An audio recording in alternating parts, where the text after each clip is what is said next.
ഓണത്തോടനുബന്ധിച്ച് വിഷരഹിത പച്ചക്കറികൾ ലഭ്യമാക്കുന്നതിന്റെ ഭാഗമായി കർഷക സംഘം മാള ഏരിയ കമ്മിറ്റിയുടെ നേതൃത്വത്തിൽ അഷ്ടമിച്ചിറ മാരേക്കാട്ടിൽ നടപ്പാക്കിയ സംയോജിത കൃഷിയുടെ വിളവെടുപ്പ് നടന്നു. കർഷക സംഘം സംസ്ഥാന കമ്മിറ്റി അംഗം പി.കെ. ഡേവിസ് ഉദ്ഘാടനം ചെയ്തു.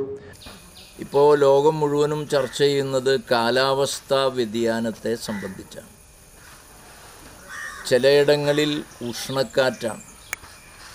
ലോകത്തിൻ്റെ പല ഭാഗങ്ങളിൽ ഉഷ്ണക്കാറ്റ്, പലയിടങ്ങളിലും പാരിസ്ഥിതിക പ്രശ്നങ്ങൾ, ഗുരുതരമായ രോഗബാധകൾ, പകർച്ചവ്യാധികൾ, മണ്ണും ഭൂമിയും സംരക്ഷിക്കപ്പെടാതെ കൃഷിക്കാരിൽ നിന്ന് തട്ടിയെടുക്കപ്പെടുന്ന അവസ്ഥ, കൃഷിയും മണ്ണും ഭൂമിയുമൊക്കെ കോർപ്പറേറ്റുകൾക്ക് കൈമാറി നൽകുന്ന പ്രവർത്തനത്തിന് സാധൂകരണം നൽകപ്പെടുന്ന ഒരു ലോകകാലത്തും ഇന്ത്യൻ സാഹചര്യത്തിലുമാണ് നമ്മളിവിടെ ഈ കൃഷിയിലേക്ക് വരുന്നത്. യഥാർത്ഥത്തിൽ ഇത് ഒരു സമരം തന്നെയാണ്.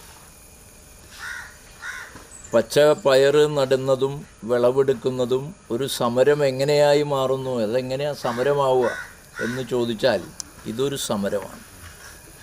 ഈ ഭൂമിയെ ഞങ്ങൾ മറ്റാർക്കും വിട്ടുകൊടുക്കില്ല.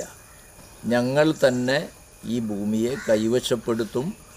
ഞങ്ങൾ തന്നെ തരിശിടാതെ നോക്കും. ഞങ്ങൾ തന്നെ കൃഷി ഇറക്കും.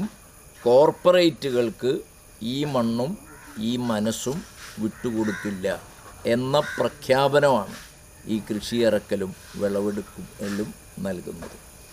ഓണച്ചന്തകളിലേക്കും പ്രാദേശിക വിപണികളിലേക്കും ആവശ്യമായ ഹൈബ്രിഡ് ഇനത്തിൽപ്പെട്ട പയർ, വെണ്ട എന്നിവയാണ് വിളവെടുത്തത്.